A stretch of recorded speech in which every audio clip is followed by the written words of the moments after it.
دوستو channel subscribe like اور share فرمائیں، شکریہ۔ بسم اللہ الرحمن الرحیم، الحمد للہ رب العالمین والصلاة والسلام علی خاتم النبیین پاک ویوز محمد منشا۔ السلام علیکم، کیسے ہیں جی؟ آج 3 باتیں ہیں جن پر آپ سے گفتگو ہوگی۔ پہلی کہ نیازی جو ہے اس پر جو نیا توشہ خانہ کیس ہے، اس کی فرد جرم نیازی پلس پنکی پیرنی جو اس کی مرشدہ ہے، تو لہذا مرشدہ اور ان کے مرید خاص یا شوہر نامدار یا جو بھی اس کو کہیں، ان پر کٹھی فرد جرم عائد ہونے جا رہی ہے 2 اکتوبر کو۔ اور دوسرا جو ایشو بلکہ خوشخبری ہے کہ پاکستان جو آذربائیجان کے ساتھ معاہدہ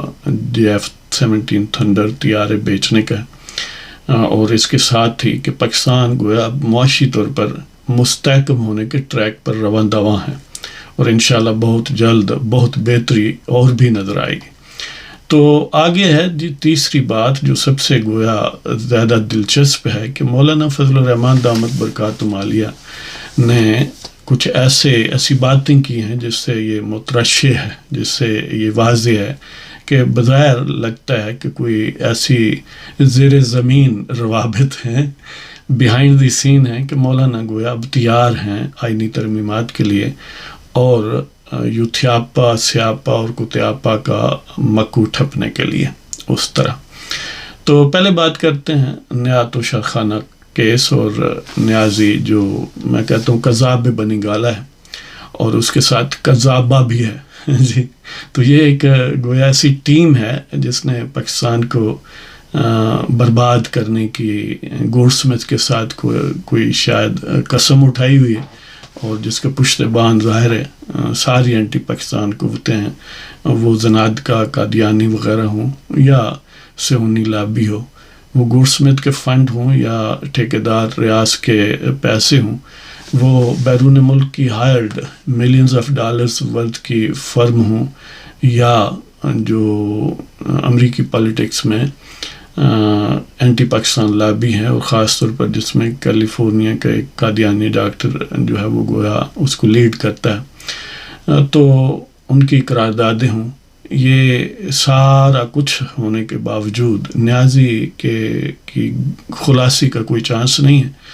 تو بہرحال تازہ ترین یہی ہے کہ جو اسپیشل جج ہے اکاؤنٹیبلٹی کی شاہ رخ ارجمند، ہاں جی،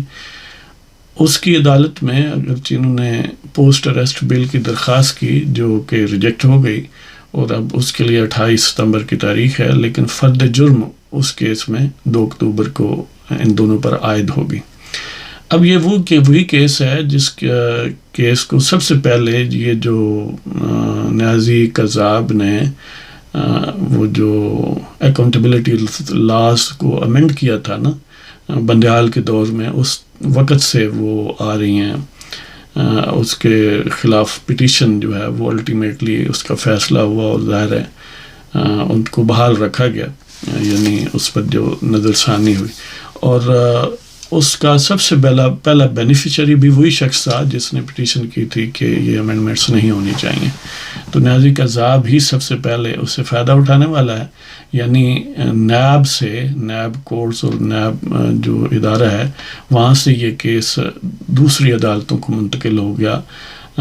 جس کی اب اسپیشل جج ہیں شاہ رخ ارجمند۔ تو وہاں پر اب ان پر فرد جرم عائد ہوگی، اور اس سے یعنی کچھ بعید نہیں کہ 4 کیسوں میں سزا یافتہ شخص ہونے کے باوجود اب یہ 5واں بھی بظاہر لگتا ہے کہ کوئی اکتوبر ہی کے مہینے میں جہاں ترامیم ہوگی وہاں اس کا ایک دفعہ پھر مکو ٹھپا جائے گا جی۔ تو بہرحال جتنے اس نے کرائم کیے ہیں، جتنے جرم پاکستان کے خلاف کیے ہیں، پاکستان کے عوام کے خلاف کیے ہیں، اور یہاں تک کہ دینی اقدار اور پاکستان کی معاشرتی زندگی کو جتنا بروٹلائز کیا ہے، جتنا مس یوز اور ابیوز کیا ہے، اس کا کوانٹم کہیں زیادہ ہے۔ اس شخص کو روزانہ بھی اگر آپ یعنی عمر قید کی سزا دیں تو وہ بھی کم ہے۔ تو بہرحال قانون کا پہیہ یقیناً اس نے جام کرنے کی کوشش کی اپنے یوتھیا ججز اور ٹاؤٹ ججز کے ذریعے، جو کہ جن کی بھرمار ہے، لیکن بہرحال جو نیازی قذاب ہے وہ اس کی خلاصی نہیں ہے، اس سے الٹیمیٹلی اس انجام کی طرف بہرحال جانا ہی ہوگا، اور جو کچھ اس نے جرائم کیے ہیں اس کا چلو کما حق کا ہو نہیں تو بہت کچھ اسے فیس کرنا ہوگا. باقی ظاہر ہے ٹل دا ڈے آف ججمنٹ پہنے ہی رہیں گی باتیں. اور دوسرا وہ معاملہ جو JF تھنڈر 17 کا ہے، پاکستان کا یہ طیارہ JF-17 تھنڈر بلاک 3 یہ آذربائیجان کو فروخت ہوئے ہیں، اور ظاہر ہے وہ جولائی میں آئے تھے آذری صدر الہام علیف یا الہام علی آپ کہہ لیں، تو انہوں نے اس کو اسٹیٹک یعنی اس کا ایگزامینیشن کیا تھا، اسٹیٹک ڈسپلے، اور پھر اڑا کر بھی پائلٹوں نے، اور پھر پاکستان ایئر فورس کے وہاں پر موجود ہے ایک اسٹاف موجود ہے آذربائیجان باکو میں، جو وہاں بھی ان کو گویا تربیت بھی دے گا، اور آذری اسٹاف کو، اور وہاں پر مختلف جو ایوانکس کی یعنی یہ فائٹنگ کے کرتب وغیرہ ہیں وہ بھی ان کا بھی ڈسپلے ہوگا. تو اس سے یہ ایک سمبل ہے، یہ ایک گویا وہ ایک دیگ میں سے جیسے کہتے ہیں نا دانہ ہے. ویسے پاکستان ماشاءاللہ اب اگر یہ آئینی ترامیم ہو جاتی ہیں تو جس ٹریک پر چل پڑا ہے وہ بڑا ہوپ فل ہے. انٹرنیشنل فنانشیل انسٹیٹیوشنز کو پاکستان کی اکانومی پر پہلے سے کہیں زیادہ اعتماد ہے، پہلے سے کہیں زیادہ بہتر ریٹنگ ہے، کریڈٹ ریٹنگ ہے. پاکستان کا ظاہر ہے قرضہ بہت حد تک ری اسکیڈول اور رول اوور ہو رہا ہے. جیسے آپ جانتے ہیں کہ IMF سے $7 ارب جو ہیں ان کا قرضہ منظور ہوا ہے. تو جو گویا پاکستان کی معاشی جو بیک بون ہے وہ نیازی قذاب کے ذریعے سازشوں نے توڑی تھی، بجوا و فیاض ٹائپ کے غداروں کے توسط سے، وہ اب گویا ری پلیس ہو رہی ہے، ریپیئر ہو رہی ہے، ریکور ہو رہی ہے. اور یہ سارے اس کے مثبت انڈیکیٹرز ہیں. گروتھ ریٹ جو ہے وہ کم و بیش 3 کے قریب پریڈکٹ کیا جا رہا ہے کرنٹ ایئر جب اینڈ ہوگا، اور اسی طرح انفلیشن پہلے سے کم ہوئی ہے، کسی حد تک سٹیبل ہوا ہے، یعنی جو مانیٹری ویلیو ہے پاکستانی کرنسی کی. تو اس حوالے سے یہ اچھی خبریں ہیں، اور انشاءاللہ یہ معاملہ جاری رہے گا. ظاہر ہے یہ جو طیارے بیچنے والی بات ہے، یعنی پاکستان ڈیفنس پروڈکشن میں اس کے کئی پہلو ہیں نا. ایک تو خود کفیل ہوگا، ظاہر ہے جو زر مبادلہ کے دے کر باہر سے ویرودل منگوایا جاتا ہے اس میں کمی آئے گی، اور دوسری طرف پاکستان ایکسپورٹ کرے گا جیسے کہ یہ آذربائیجان کے حوالے سے ہے. اور یہ بھی ایک ضمنی بات ہوگی کہ آذربائیجان جو ہے وہ یعنی ان ممالک میں شامل ہے جہاں پر پاکستانیوں کو بڑی قدر کی نگاہ سے سرکاری طور پر اور عوامی طور پر دیکھا جاتا ہے. اگرچہ وہ اسکول آف تھاٹ کے حساب سے تو ایرانیوں کے قریب سمجھے جانے چاہیے، لیکن یہ عجیب بات ہے کہ آذربائیجان اور آرمینیا کی جو آپس میں جنگیں تھیں نگورنو کاراباخ کی، اس میں ایرانیوں نے آرمینیا کا ساتھ دیا تھا. اس کے باوجود کہ یعنی عام آدمی اس کو نہیں شاید سمجھتا، کیونکہ اس پر کوئی فوکس نہیں ہے نیوز کا. اس کے اسباب کئی ہیں، جن میں سے ایک یہ ہے کہ ایران میں بھی آذربائیجان ہے، اور آذربائیجان انڈیپینڈنٹ کنٹری بھی ہے. وہ تاریخی طور پر ایک ہی تھے، یہ 2 حصوں میں بٹ گیا. اور اب ظاہر ہے ایرانی اس سے خطرہ محسوس کرتے ہیں کہ یہ آذربائیجان اگر طاقتور ہوگا تو ظاہر ہے وہ جو ایران میں آذری لوگ ہیں، اور وہ یعنی 2 پروونسز بلکہ 3 پروونسز میں ڈسٹریبیوٹڈ ہیں، اور ان کا نام بھی 2 کا یا شاید 1 کا تو آذربائیجان ہی ہے. تو ان میں ظاہر ہے نیشنلسٹ جذبات پیدا ہوں گے، اور وہ پھر ایرانیوں کے لیے ظاہر ہے مناسب نہیں ہے، ان کو پسند نہیں ہے فطری طور پر. تو اس لیے وہ آرمینیا کو سپورٹ کرتے ہیں. تو اس حوالے سے پاکستان، آذربائیجان اور ترکی، ان کی بڑی قربت ہے نگورنو کاراباخ اور آرمینیا کے ساتھ جو ان کی جنگ ہوئی تھی اس میں، اور ماشاءاللہ اس میں آذربائیجان کو فتح حاصل ہوئی تھی. تو بہرحال وہ ایک دوسری طرف بات چلے گی. اب آتے ہیں کہ آئینی ترامیم جو ہیں وہ سارے انڈیکیٹرز موجود ہیں کہ حکومت بہرحال تلی ہوئی ہے کہ اکتوبر میں کے پہلے ہفتے میں اس کام کو ختم کرنا ہے، یعنی ترامیم کرنی ہے. وجہ اس کی ایک یہ بھی ہے کہ 14 اکتوبر سے چینی وزیر اعظم پاکستان کے دورے پر آ رہا ہے، اور ظاہر ہے سی پیک اور بہت سارے معاملات ان کے ساتھ مزید بہتر ہوں گے، اور کام جو ہے وہ تعاون کا اور گویا سی پیک کے حوالے سے پہلے سے زیادہ تیز ہوگا، جو نیازی قذاب کے دور میں جس کو کرپل کر دیا گیا تھا، فریز کر دیا گیا تھا یا ڈسکریج کیا گیا تھا۔ اور اس کے علاوہ جو شنگھائی کوآپریشن آرگنائزیشن ہے جس کے اہم ممبر ہیں چین ہے، ظاہر پاکستان ہے، سینٹرل ایشیا کے ممالک ہیں،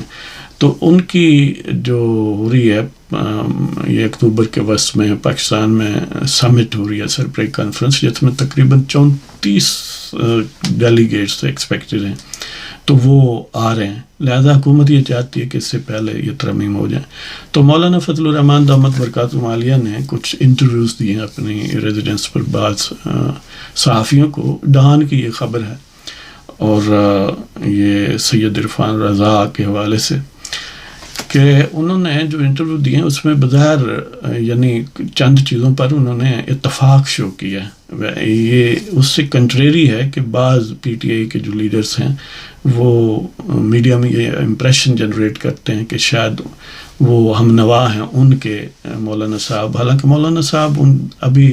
یعنی کوئی یعنی آسیلیٹ کرتے ہیں، ویسیلیٹ کرتے ہیں، کوئی 100% کلیئرٹی کے ساتھ ان کی اپنی زبان سے یہ بات نہیں ہے کہ ہم یعنی پی ٹی آئی کے ساتھ ہیں، لیکن اگرچہ جیسچر ایسے ہو سکتے ہیں جن کو انٹرپریٹ کیا جاتا ہے۔ تو بہرحال یہ ہے کہ مولانا نے کچھ چیزوں پر اتفاق ان انٹرویوز میں شو کیا ہے۔ ایک تو کانسٹیٹیوشنل کوڈ پر وہ کہتے ہیں مجھے کوئی پرابلم نہیں ہے، بلکہ انٹرن وہ کہتے ہیں کہ میں پی ٹی آئی کو بھی اس پر کنونس کرنے کی کوشش کروں گا۔ ظاہر ہے یہ ایک پولیٹیکل انداز ہے بات کرنے کا، جو سوپر مائنڈڈ لوگ ہیں وہ کم و بیش اسی طرح، ظاہر ہے مولانا جہاں دیدہ اور سیزنڈ آدمی ہیں تو اس والے سے وہ یہ بات کہہ رہے ہیں، تو جو ان کو بھی اس پر کنونس کرنے کی کوشش کریں گے تو اس کا مطلب یہ ہے کہ وہ اس پر مطمئن ہے کہ کانسٹیٹیوشنل کورٹ ہونی چاہیے، اور ظاہر ہے وہ آئینی ترمیم کے ذریعے ہی ہو سکتی ہے۔ اور وہ دوسرا یہ کہتے ہیں کہ جو یعنی ٹینیور کا بڑھانا ہے یا ریٹائرمنٹ کی ایج کو بڑھانا ہے، ایون ریٹائرمنٹ کی ایج پر وہ انہوں نے یہ امپریشن کریٹ کیا ہے کہ وہ 27 یعنی 67 یعنی پہلے 65 پر سپریم کورٹ کے جج ریٹائر ہوتے ہیں، وہ 67 تک کرنے پر وہ بھی رضامند ہیں۔ ویسے پہلے 68 کہا گیا حکومت کی طرف سے، اب بھی الٹیمیٹلی شاید وہی ہو، لیکن بہرحال مولانا نے اب اس سے کیا فرق پڑتا ہے 68 ہو یا 67 ہو، وہ بہرحال ترمیم کے لیے تو پھر رضامند ہیں۔ بس ایک انہوں نے یہ بات کی ہے کہ ایک تو ہیسٹیلی نہیں ہونا چاہیے، یعنی وہ جو کہتے ہیں نا کہ بہت زیادہ جو جلدی ہے وہ مناسب نہیں ہوتی، اس سے بعض جو کجی پیدا ہوتی ہے، ڈسٹارشنز پیدا ہوتی ہیں۔ ایک تو یہ کہتے ہیں کہ بہت زیادہ جلدی میں یہ کام نہ ہو، حالانکہ یہ جلدی میں نہیں ہے، ویسے حکومت نے اس پر بڑا سوچ بچار اور بڑا کام کیا ہوا ہے پہلے، اور ساری جمع تفریق کی ہوئی ہے، اس لیے اس والے سے کوئی جلدی نہیں ہے، لیکن یہ ایک پولیٹیکل سٹائل ہے بات کرنے کا، کس چیز کو تھوڑا ریزرو رکھنا ہو اور دو ٹوک انداز میں بات نہ کرنی ہو تو۔ اور پھر وہ دوسرا ان کا نقطہ نظر یہ ہے کہ یعنی جو ریزرویشن ہے وہ یہ ہے کہ یہ پرسن اسپیسیفک نہیں ہونی چاہیے، اس کا سادہ ترین ترجمہ یہی ہے کہ ایک شخص کو یہ کہیں کہ یہ مزید 3 سال یا 2 سال رہے گا، یہ ایک کے لیے نہیں ہونی چاہیے، بلکہ ایسی ترمیم ہو جس کے اور بھی بینیفیشری ہوں، اور ظاہر حکومت بھی ایسا ہی کرنا چاہتی۔ تو اس سے بظاہر یہی لگتا ہے کہ مولانا کوئی ان ایکسیسیبل یا ایبسولوٹ ریفیوزل نہیں ہے ان کی طرف سے، بلکہ ابھی تک دروازے کھلے ہیں، اور عین ممکن ہے کہ وہ جو معاملات ہیں وہ گورنمنٹ کے ساتھ کہیں نہ کہیں کسی نہ کسی لیول پر طے ہو رہے ہیں، اور موسٹ پروبیبلی طے ہو جائیں گے۔ اور اس کا ایک سائیکولوجیکل اور میں سمجھتا ہوں کہ پولیٹیکل وزڈم کی بات بھی ہے کہ اگر مولانا کے بغیر حکومت، ظاہر ہے ایک پاسبلٹی یہ ہے کہ اگر وہ پوری اسٹیٹ اتھارٹی کو یوز کر کے، ظاہر ہے جس طرح پہلے پاکستان میں رواج ہے، یا ٹیمپٹ کر کے سیاست میں ظاہر ہے گیو اینڈ ٹیک ہوتا ہے، تو یہ جو 63A پر وہ ووٹ نہ کاؤنٹ کرنے والا معاملہ جب ریویو ہو جائے گا سپریم کورٹ میں، جس کی ہیئرنگ 30 ستمبر کو ہو رہی ہے، تو ظاہر ہے حکومت کے پاس پھر وہ معاملات اور بھی ہیں کہ گویا پائپ لائن میں ہیں، جو اپوزیشن کے MNAs ہیں اور سینیٹرز ہیں ان کے ذریعے وہ امینڈمنٹ کر سکتے ہیں. تو پھر مولانا اگر وہ گاڑی سے پیچھے رہ گیا یا گڈی چھٹ گئی تو پھر وہ بھی کوئی پولیٹیکل وزڈم کی بات نہ ہوگی. شریوڈنس یہ ہے کہ آپ پالیٹکس میں ریلیونٹ رہیں. سمپلی آپ کسی خول میں بند ہو جائیں تو اس سے سیاست کو یعنی بڑھاوا نہیں ملتا، بلکہ ایک سٹیٹک صورتحال پیدا ہو جاتی ہے، ان پروڈکٹیو ہو جاتی ہے آپ کی سیاست. بہرحال یہ صورتحال ہے، انشاءاللہ معاملات ٹھیک ہو گئے. ہم اپنے دوستوں سے یہ گزارش کرتے ہیں کہ آپ اگر یعنی ظاہر ہے ہم پر مہربانی کرتے ہیں، ویڈیوز دیکھتے ہیں، پروگرام دیکھتے ہیں، کمنٹس کیا کریں اور کمنٹس میں آپ سوال بھی پوچھ سکتے ہیں. تو میں یہ سوچ رہا ہوں کہ آئندہ کچھ پروگراموں میں یا ویکلی یا سم تھنگ جو کمنٹس ہوں گے، جو امپورٹنٹ کمنٹس ہوں گے ان پر بھی تبصرہ کریں گے کہ مثلا فلاں ویڈیو پر یہ فلاں دوست نے اپنا تبصرہ کیا یا یہ سوال پوچھا، تو اس کو بھی ڈسکس کیا کریں گے. تو بہرحال جی ہم سب دوستوں کا شکریہ ادا کرتے ہیں جنہوں نے دیکھے. اب ہمارے ماشاءاللہ 1,11,000 سے بھی سبسکرائبرز اوپر ہیں، اور یہ سب اللہ تعالیٰ کے فضل و کرم سے آپ کی دعاؤں، آپ کی محبتوں اور آپ کی مہربانی اور تعاون کا نتیجہ ہے. تو خوش رہیں جناب. پاکستان زندہ باد. خدا حافظ.